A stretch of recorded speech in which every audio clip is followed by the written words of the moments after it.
Hey, it's me, and on my channel here, I do a lot of different things. I do wig reviews, I do product reviews sometimes. I've done some things where I'm just in my car talking, telling you what's going on in my life. But I do a lot of things offline as well.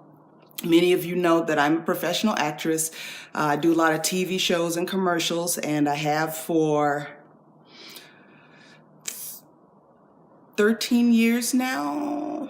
Yeah, I've been at it for 13 years now, making my living as an actress. It has been 15 years since I had a 9-to-5 job. I did work in production for a while, and then even after I was able to sustain myself financially as an actress, I worked in production because I didn't trust the money. I didn't trust that I was gonna keep being able to make a living as an actress. And then after a while, and I was wearing myself out, let me tell you, I was burning the candle at both ends, because I would work production. Sometimes I'd have to leave for an hour, go audition for something, come back, stay late to catch up on whatever it was that I may have missed during the workday, because I didn't want anybody who was kind enough to let me go out and audition in the middle of the day to feel like they were getting screwed, or they weren't getting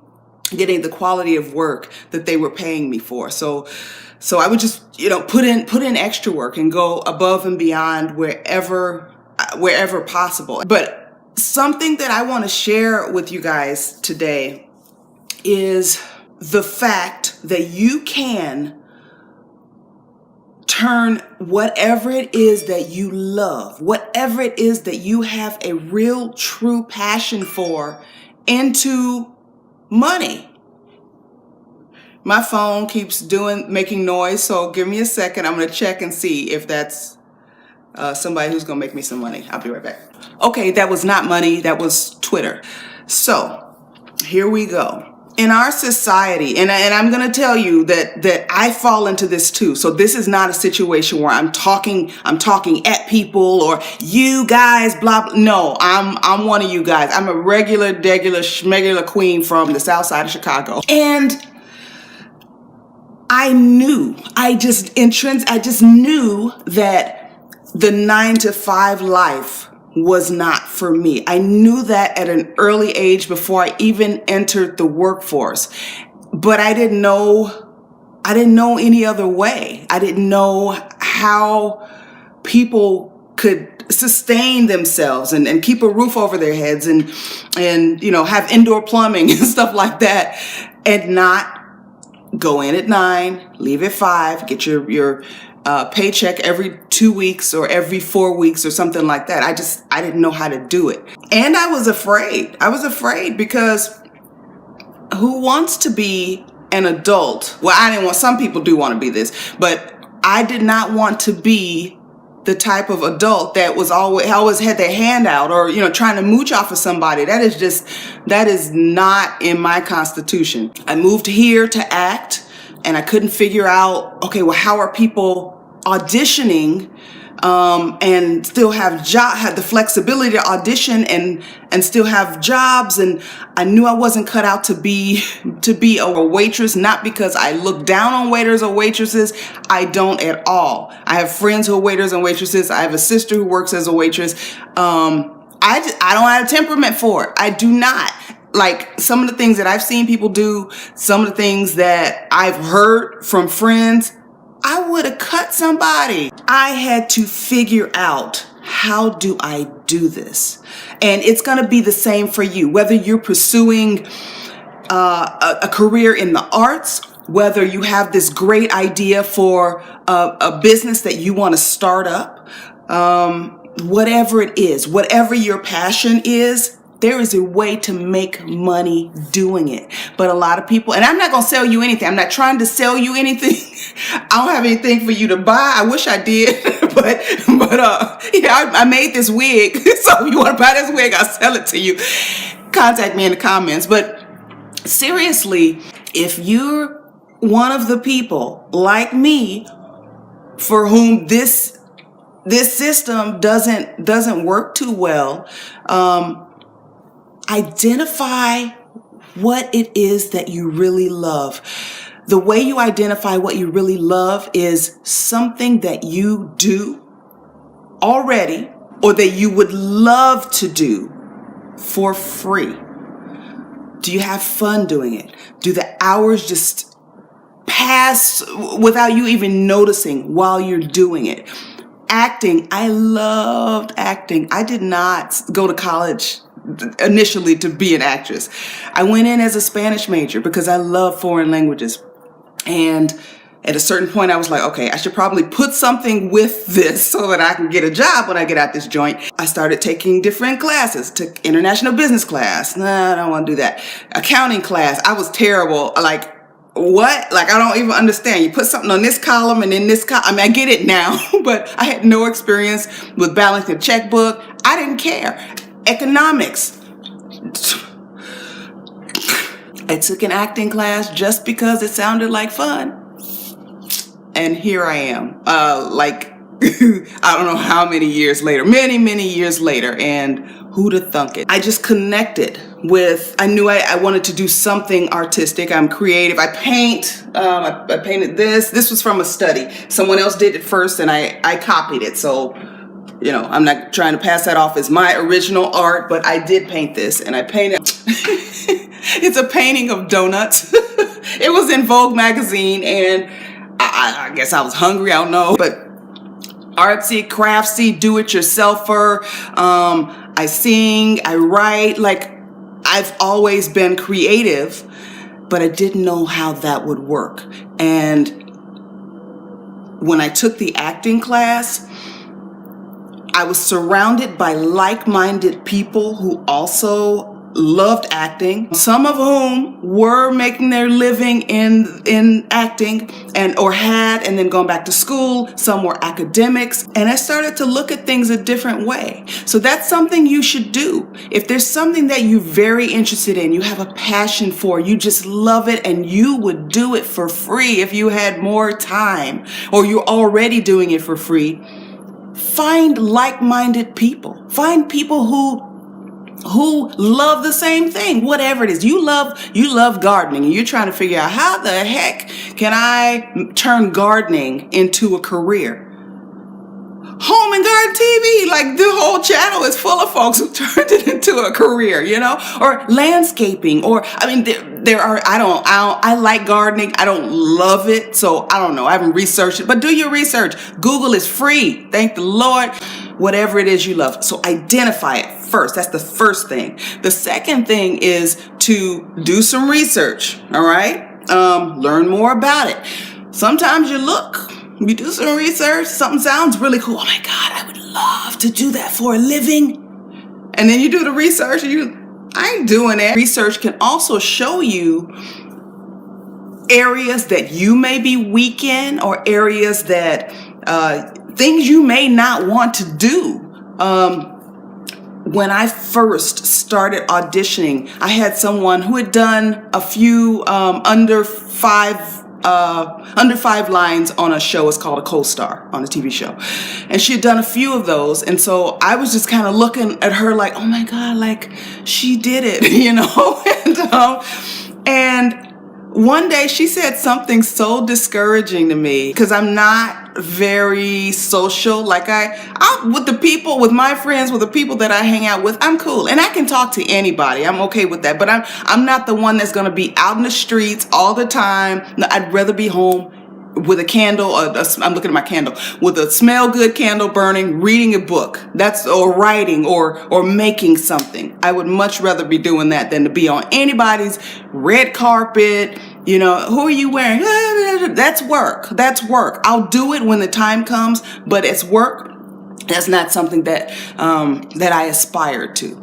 So she told me, she said, I think you're totally fooling yourself if you think you can have any kind of career and not be out schmoozing and getting on red carpets. And I thought about that. And I realized, okay, well, I love acting. I intend to make this my career. So how do I get around that? Obstacles don't mean you can't. Obstacles mean there's something right here. Look, there's something right here blocking between me and what I'm trying to get to. But I can go under it, I can go over it, I can go around it. You get the idea. You know, it doesn't necessarily mean no. Even if somebody tells you no, it might mean not for them. It might mean not right now. It might mean call somebody else. No. Okay, thank you. You can't use what I have today. All right, thank you. I'll see you at some point. If you have a passion for a thing, you do the research, you identify whatever obstacles that are in your way, because we all have our personal challenges, our personalities, sometimes physical limitations, just whatever it is. Identify those and decide honestly. I can't stress that enough. Honestly, are you going to do what it takes to get around that obstacle now that you've identified it? There have been a few things in my life where I said, oh my goodness, it would be so cool to do that. And then when I do a little more research, I am so not doing that because I don't care enough. I don't care enough to push through the obstacles. You really, really have to care. You have to invest yourself. So now that you've done all these things and you're in and you've identified whatever obstacles that you need to overcome, you need to figure out how you're going to get around them. Like you really need, this is when goal setting and coming up with a true game plan comes into play. I'm not going to a bunch of industry parties to shake hands and kiss baby. Hopefully babies ain't at the parties, but you know what I mean. I'm not doing that. So what is my way of meeting people? I do a lot of marketing. I connect with people on social media. I do my very best when I meet people to just be a person, be a good person. And when I get called in for an audition, I don't waste folks' time. I do I do my job. If I were out at parties hanging out, and the other people do it and they do just fine, but the way I'm wired, I'm an introvert, and large gatherings and things like that where I have to be on, they make me really tired. So I need recovery time after I do stuff like that. And if I was doing that, I wouldn't be able to get my work done. I would not be memorizing anything. I would not have time to create characters, and I wouldn't be prepared for auditions. That's just me. And it's important to know yourself. And I know that about myself. Sometimes a lot of times I turn off the phone. I turn off everything. I have to sequester myself in order to get my work done, so that when I am called into these rooms that millions of people would love to be called into, I deliver. And they call me back again and again and again. And that is why I work. That's why I have had an acting career for the last 13 years. It's 2018 now, so 13 years. My reps know that. My reps know I work very hard. I'm going to do what it takes. And, barring some catastrophe, do what it takes. Make it work for you. It's your passion. You figure out how you're going to make it work, okay? The great thing about starting out in this era is that now more than ever, there's so many ways to get inspiration from other people, to get knowledge. Like, it's literally at our fingertips. You just type on your phone, or if you don't have internet, if you didn't have internet access, you wouldn't be watching this. Find a way, make a way. You don't have to go to the library and pull a card, go through the card catalog or whatever. You can if you want to, but all of the information that you need is literally at your fingertips. So if you aren't doing what you say is important to you, how important is it really? I'm not telling anybody to just quit their job one day and go do something else. I didn't do it that way. I'm not telling you to be irresponsible and leave a whole bunch of bills unpaid, or screw people over. I don't believe in mistreating people like that. So if you are in a position right now where you don't have, maybe you want children one day, you want a spouse at some point, and you want your career, think about what you want first. That's all I'm saying. Think about what order you want to do this in. Look at all of the pieces of the puzzle. Lay them all out on the table in your mind, or I like to write things down. Write them down. Figure out what drives you. What do you really want out of your life at this very moment? And figure out how you're going to get it. People do it with husbands, children. One of my sisters has 7 kids and a husband and a cat, and I don't think she has a guinea pig anymore. And she is in college and working a full-time job at night. So I am not saying it's not possible. And I'm saying that it's important if you have the luxury of figuring out before any of these other obligations, and I say obligations not out of a sense of, oh my God, I hate my kids, I'm obligated. You are obligated to take care of your children. You are. If you get married, there are certain obligations that you have as a spouse. You have to take their phone calls. You know what I'm saying? You might have to, whatever agreement you have with your spouse, you are obligated to fulfill that, and they are obligated to fulfill that toward you. That's what I'm saying. I'm not being disparaging or anything like that. I just wanted to clarify. If you have the luxury,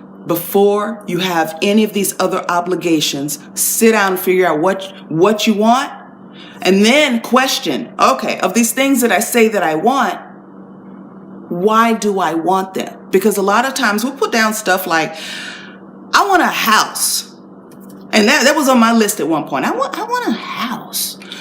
And it was really, once I examined it, it was really because I had been taught by society at large and well-meaning people in my life that was something that you should aspire to have once you got to be an adult. And I started looking at it. I almost bought a house. And I started looking, I was like, okay, I don't want to do all this stuff that comes with owning a house. Like, yeah, I know you're paying your own mortgage instead of paying someone else's. I get it. I don't want to shovel the snow, and I don't want to make sure somebody else does it. Well, I don't have snow here, but I don't want to rake the leaves. I don't want to do any of that stuff. If something goes wrong, I want to be able to call my apartment manager and say, hey, the shit is broke. Would you please fix it? Because I pay my rent on time every month. That's just my story, but ask yourself, why do I want the things that I say that I want? I said all of that to say, take a really good look at your life and figure out where your passions are. Are you really going to do what it takes to build what it is that you want to build? Where are the challenges? How do you get around those challenges? And what's the end game? What do you really, really, really want to come from this? And why do you want those things? Do you really want those things? Or do you want them because somebody else told you that this is what people like you should want or should do? And then go do it. Have fun. Enjoy your life. I don't think we were just put here to work ourselves to death at jobs or in professions that aren't suited for us and then die. I believe in God, and I don't think God would design us to live lives like that. Again, I want to say I'm not disparaging anybody who has chosen to work a 9-to-5 job. I do miss having a steady paycheck. I never know where my next dime is coming from or when it's coming. If you're going to run your own business, if you're going to pursue a passion career, you're going to learn really fast that you have to get comfortable with being uncomfortable. Things happen, they throw you off kilter, and you just have to have faith that I know not everybody believes in God, but I just okay, well, God, like, I don't know how to fix this, so please, would you please fix this? God takes care of fools and children, so I'm a fool today, Lord, please fix me. Or if you don't believe in God, you gotta have that faith in yourself that you are going to fix it. No matter what, you're gonna be all right. At some point in another video, because this one has gotten too long already, I want to talk about failure. All right? Not today though. Today we're going to put this together and we're going to get on the right road, okay? Get on the good foot. Talk to you later. Bye.